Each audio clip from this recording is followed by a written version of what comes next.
प्रदेश के 69 पॉलिटेक्निक एवं 5 इंजीनियरिंग कॉलेजों में गेट के द्वारा अतिथि व्याख्याताओं की नियमित भर्ती रोकने और अतिथि विद्वानों को नियमित करने जैसी मांगों को लेकर भिंड जिले के पॉलिटेक्निक अतिथि विद्वान संघ ने भिंड दतिया सांसद संध्या राय को ज्ञापन सौंपा।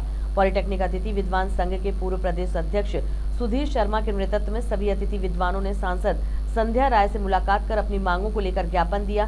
सांसद को सौंपे गए ज्ञापन में उन्होंने बताया कि पॉलिटेक्निक अतिथि विद्वानों को अध्यापन कार्य करते हुए लंबा समय हो गया, जिसमें से कई लोग पिछले 10 सालों से तो कई लोग 40 सालों से अध्यापन कार्य कर रहे हैं, जो शासकीय सेवा के रिटायरमेंट के पास पहुंच गए हैं। इनमें से ज्यादातर की योग्यता पीएचडी और एमटेक है।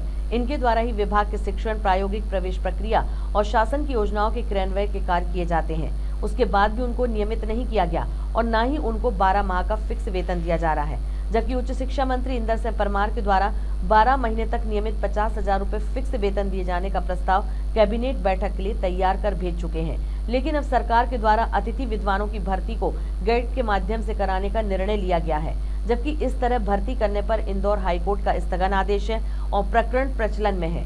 इसलिए इस भर्ती पर रोक लगाई जाए और प्रस्तावित प्रशासनिक कार्रवाई पूर्ण कराई जाए। सांसद ने अतिथि विद्वान व्याख्याताओं की मांग को उचित प्लेटफॉर्म तक पहुंचाने का आश्वासन दिया। अभी तक पूरी नहीं की गई है। अब जो वर्तमान में जो हमारे मुख्यमंत्री जी हैं मोहन यादव जी, उनसे मेरी ये रिक्वेस्ट है कि वो हमें जितनी भी उन्होंने घोषणाएं हमारे पक्ष में की गई थी, उन्हें अभी वर्तमान में वो सारी लागू कराएं। अभी वो सारी जो बातें उन्होंने कही थी, वो अभी तक हमें उन चीजों का फायदा नहीं मिल पाया है। महापंचायत में पूर्व मुख्यमंत्री जी ने घोषणा की थी कि आपको फिक्स मानोदय दिया जाएगा और आपको बाहर नहीं किया जाएगा, आपके लिए स्थायित्व दिया जाएगा। लेकिन वो घोषणा अभी तक लागू नहीं की गई है। ना तो हमें स्थायित्व दिया गया है और ना ही फिक्स वेतनमान दिया गया है।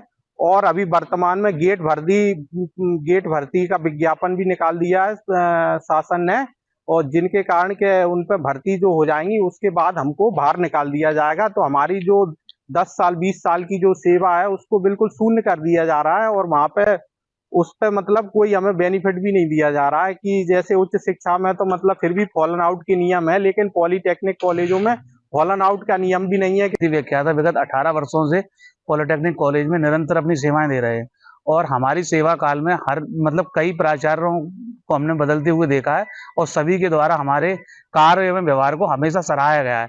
और हमने न केवल एडमिशन परीक्षा बल्कि हर वो कार्य किए जो कि सभी परमानेंट फैकल्टी कार्य करती है।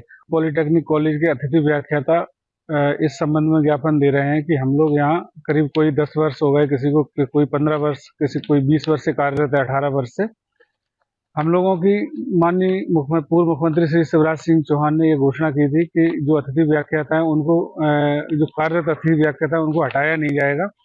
अगर कोई रेगुलर पोस्ट आ जाएगी तो इनको हम यहाँ से ट्रांसफर कर देंगे। लेकिन उनकी घोषणाओं के विपरीत अभी शासन ने गेट भर्ती का विज्ञापन निकाला है। तो जब गेट से भर्ती हो जाएगी उसके बाद हम सभी लोगों को बाहर कर दिया जाएगा। अभी हम लोगों को कोई स्थायित्व का शासन की तरफ से कोई आदेश नहीं आया, तो हम इसी के विरोध में ज्ञापन देने के लिए आए।